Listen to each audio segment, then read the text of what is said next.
बेटा अशोक, मैंने तुम्हें अपने बच्चे जैसा समझा। तुम्हें किसी बात की कोई कमी नहीं होने दी, और आज तुम मेरे साथ ऐसा व्यवहार कर रहे हो। ऐसा मत करो बेटा। बहुत जोरों की प्यास लगी है, थोड़ा सा पानी पीने के लिए दे दो। ये 2 दिन की सूखी रोटी मेरे गले से नीचे नहीं उतरती है। किसी तरह चबाकर पानी पी लूंगा तो शांति मिलेगी। देखो, कल मुझे टूटी हुई खाट से कैसे चोट लग गई। मेरे पैरों से कितना खून बहा है। अब ये मुलायम चमड़ी बिना दवाई के तो ठीक होगी नहीं। बेटा, कुछ मलहम ही लाकर दे दो तो लगा लूं। वृद्ध सुधीर बाबू अपने भतीजे अशोक से रोते हुए विनती करते हैं। अशोक गुस्से में बोला, मलहम के लिए पैसे कहां से आएंगे? पैसे क्या पेड़ पर उगते हैं? जो मिलता है खाने के लिए चुपचाप खा लीजिए, फिर 2 दिन बाद रोटी मिलेगी, वरना इसी अंधेरी कोठरी में आपका मजार बन जाएगा, समझे? तभी अशोक की पत्नी नैना वहां आई और बोली, सुनिए, कुछ तो दया कीजिए इन पर। एक समय में इन्होंने आपके लिए क्या कुछ नहीं किया, और अब तो आस पड़ोस के लोगों को भी इनकी दुर्दशा की भनक पड़ गई होगी। कहीं वो लोग पुलिस में जाकर कंप्लेन ना कर दें, या फिर कहीं हमें समाज से बाहर ना कर दें। कम से कम यही सोचकर इनको भरपेट खाना तो खाने दीजिए। अशोक चिल्लाकर बोला, बड़ी हिमायती बन रही हो मेरे चाचा की। क्या इन्होंने किसी खजाने की चाबी तुम्हें दे दी है? अरे इनके पास जो भी कुछ था वो पहले ही मुझे दे चुके हैं। अब इनके पास कुछ नहीं तो फिर मैं क्यों इस बुढ़े को पालता रहूं? समझ में नहीं आ रहा, खाना पीना बंद करने के बाद भी ये बुढ़ा जिंदा कैसे है? अब जाओ यहां से, और खबरदार जो मेरे मामले में हस्तक्षेप करने की कोशिश की तो। अशोक की दमदार आवाज के सामने नैना भीगी बिल्ली की तरह थी। वो दूर से हाथ जोड़कर अपने चाचा ससुर से माफी मांगती हुई चुपचाप वहां से चली गई। थोड़ी देर बाद अशोक दुकान पर चला गया। नैना ने इधर उधर देखा और चुपके से 2 रोटी में कुछ सब्जी डालकर खिड़की से अंदर फेंक दी। सुधीर बाबू जल्दी से उस रोटी को लेकर चबाने लगे और अपने पेट की आग बुझाने लगे। घर में एक नैना ही थी जिससे सुधीर बाबू को कुछ उम्मीद थी। अंधेरे कमरे में बैठे बैठे सुधीर बाबू उस दिन को याद करने लगे जब अशोक 8-10 वर्ष का था। प्रकृति ने कहर बरसाया और बाढ़ में अशोक के माता पिता की मृत्यु हो गई। पानी की तेज धार में बहकर उनका मृत शरीर कहां गायब हो गया, किसी को पता भी नहीं चला। सुधीर बाबू जो अशोक के चाचा थे और निसंतान थे, उन्होंने अशोक को सहारा दिया और उसका पालन पोषण करने की जिम्मेदारी अपने ऊपर ली। सुधीर बाबू की उस कस्बे में एक बर्तनों की दुकान थी जो अच्छी चलती थी, तो उन्होंने अशोक की शिक्षा का भी बंदोबस्त कर दिया।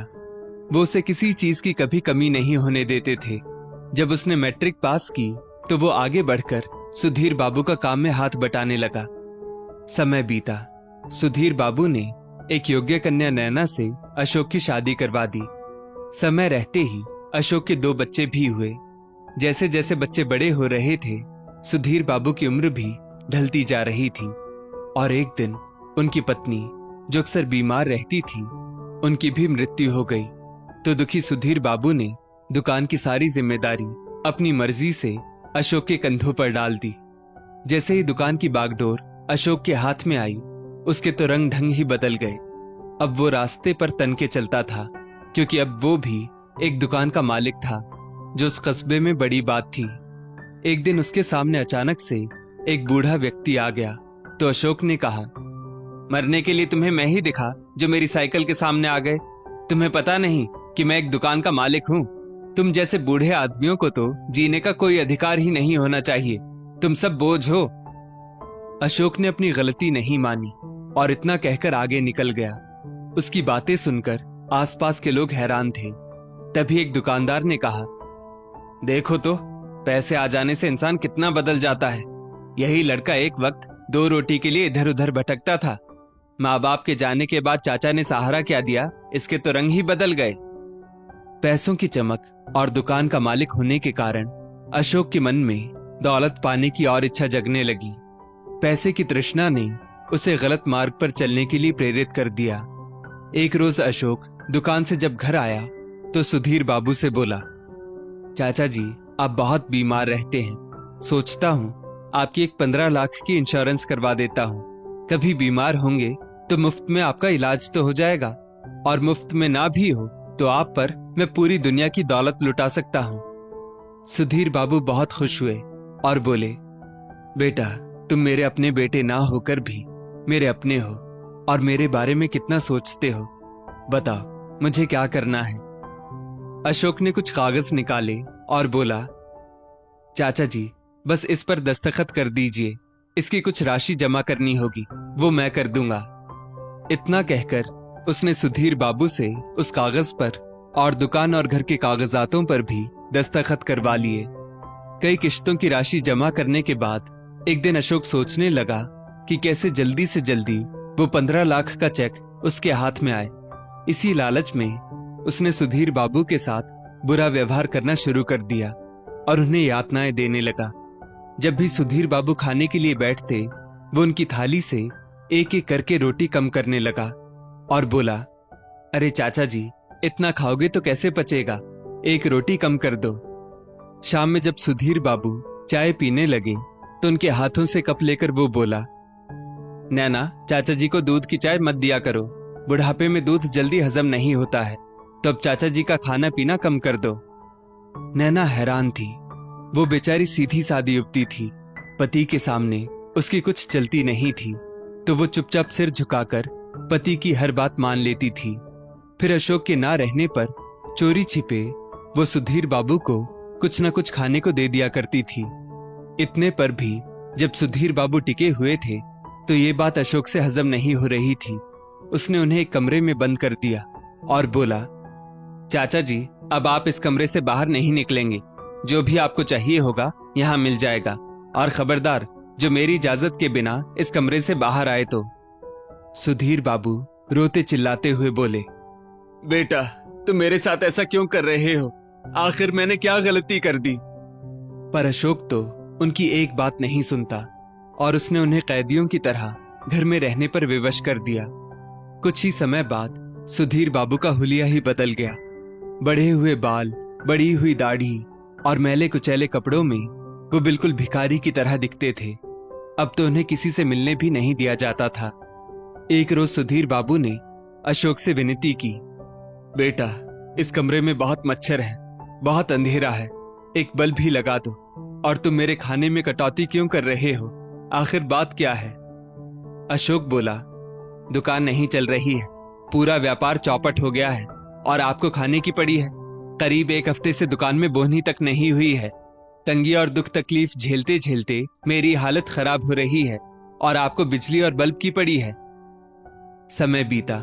जब आस पड़ोस के लोग सुधीर बाबू को नहीं देख रहे थे तो एक दिन अशोक की अनुपस्थिति में कुछ लोग उसके घर गए। नैना ने इशारों में सुधीर बाबू के कमरे की तरफ इशारा किया और बोली, मेरे पति से बहुत बड़ी भूल हो रही है, वो अपने पिता समान चाचा के साथ अच्छा व्यवहार नहीं कर रहे हैं। कृपा कीजिए और चाचा जी की मदद कीजिए। बस उनके सामने मेरा नाम नहीं आना चाहिए, वरना मेरी गृहस्थी उजड़ जाएगी। उन लोगों ने अशोक को भनक तक नहीं लगने दी और एक दिन अशोक जब दुकान खोलने आया तो 2-4 लोग दुकान के पास आकर बोले, अरे अशोक दुकान खोलकर बैठे हो, सुना है सुधीर बाबू की तबीयत ठीक नहीं है। अशोक ने उन सबकी बातों को नकारते हुए कहा, नहीं चाचा जी बिल्कुल ठीक है, सुबह ही तो जमकर नाश्ता किया, चाय भी पी है, कैसी बात करते हैं आप लोग, जाइए अपना अपना काम कीजिए। उन्हीं में से एक आदमी ने कहा, भाई साहब क्या ये सब लोग झूठ बोल रहे हैं, क्या इसके लिए इनको इनाम मिलेगा, गजब आदमी हो यार, तुम्हारे चाचा कब से बीमार, घर में नजरबंद है, अब वो दिखते नहीं है तो नजरबंद हुई है ना, और तुम पैसा कमाने के लिए यहाँ दुकान पर बैठे हो, वाह। 1-2 लोगों के सवाल करने पर आसपास के सभी दुकानदार अशोक को रोक रोक कर पूछने लगे, अरे अशोक सुधीर बाबू आजकल दिखते नहीं हैं, क्या बात है, क्या ये लोग सही कह रहे हैं कि तुमने उन्हें नजरबंद कर रखा है। अशोक बोला, अब व्यापार उतना चल नहीं रहा है और उनकी भी उम्र हो चली है, तो उनका दुख तकलीफ इतना बढ़ गया है कि उन्होंने चलना फिरना बंद कर दिया है, तो बीमार घर में पड़े रहते हैं, इसमें नजरबंद करने वाली क्या बात है।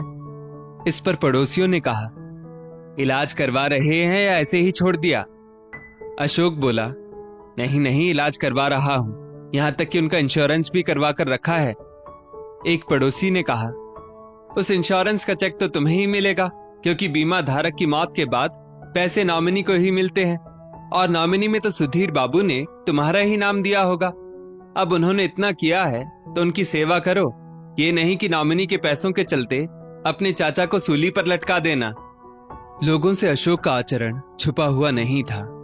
आगे चलकर उन्होंने अपनी नाराजगी जताई और कठोर शब्दों में कहा, अशोक, यही चाचा थे।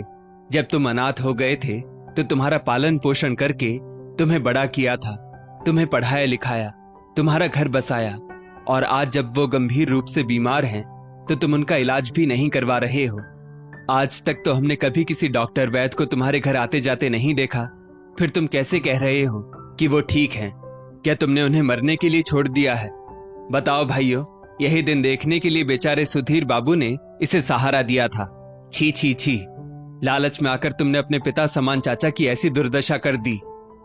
चारों तरफ से लोगों ने अशोक को घेर रखा था।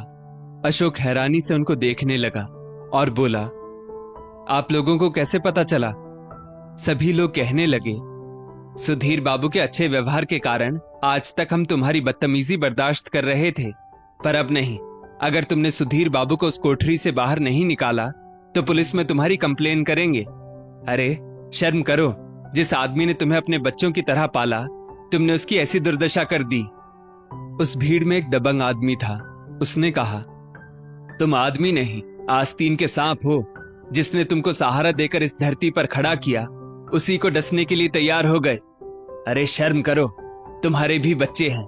अगर वो तुम्हारे साथ ऐसा व्यवहार करेंगे तो सोचा है तुम्हें सहारा कौन देगा? चलो भाइयों, ऐसे नमक हराम आदमी से क्या ही उम्मीद कर सकते हैं। अगर इसने रात तक सुधीर बाबू को उस कमरे से नहीं निकाला तो इसे पुलिस को दे देंगे। इतना कहकर सब लोग वहां से चले गए। सबकी बातें सुनकर अशोक का सिर शर्मिंदगी से नीचे झुक गया। वो दुकान बंद करके घर की तरफ रवाना हो गया।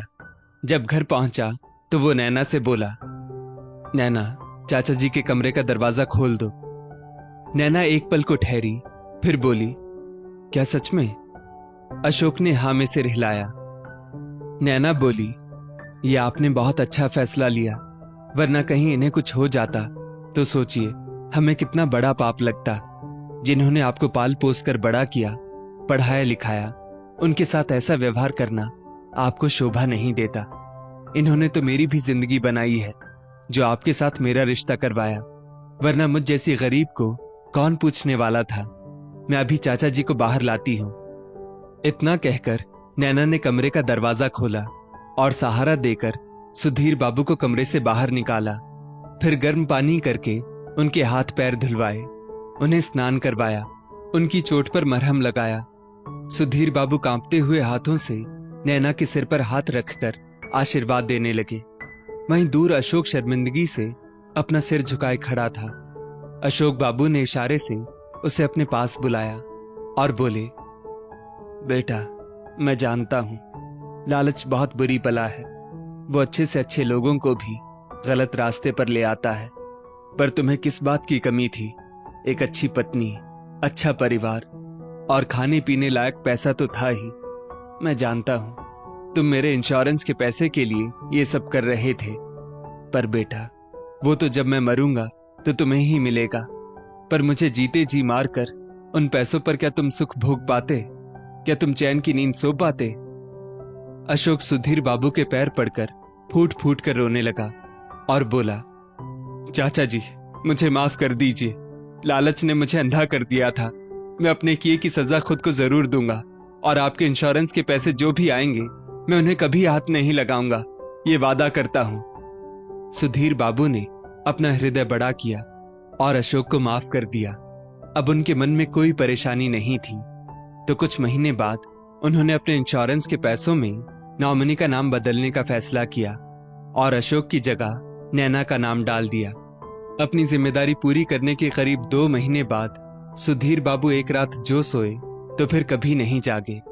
अशोक अंदर ही अंदर खुद को दोषी मानता रहा। तब नैना ने उसे समझाया, समय रहते ही आपको आपकी भूल का एहसास हो गया था, तो यही आपकी माफी है। और अगर आप खुद को सजा देना चाहते हैं तो वृद्ध लोगों के लिए आगे बढ़कर कुछ कीजिए, क्योंकि अंत में ही सही अपनी भूल जो मान लेता है उसे ईश्वर भी माफ कर देता है। दोस्तों, इस स्टोरी को लेकर आपकी क्या राय है नीचे कमेंट करके जरूर बताइएगा। और ऐसी ही और भी बेहतरीन वीडियोस के लिए हमारा पेज जरूर फॉलो करें। धन्यवाद।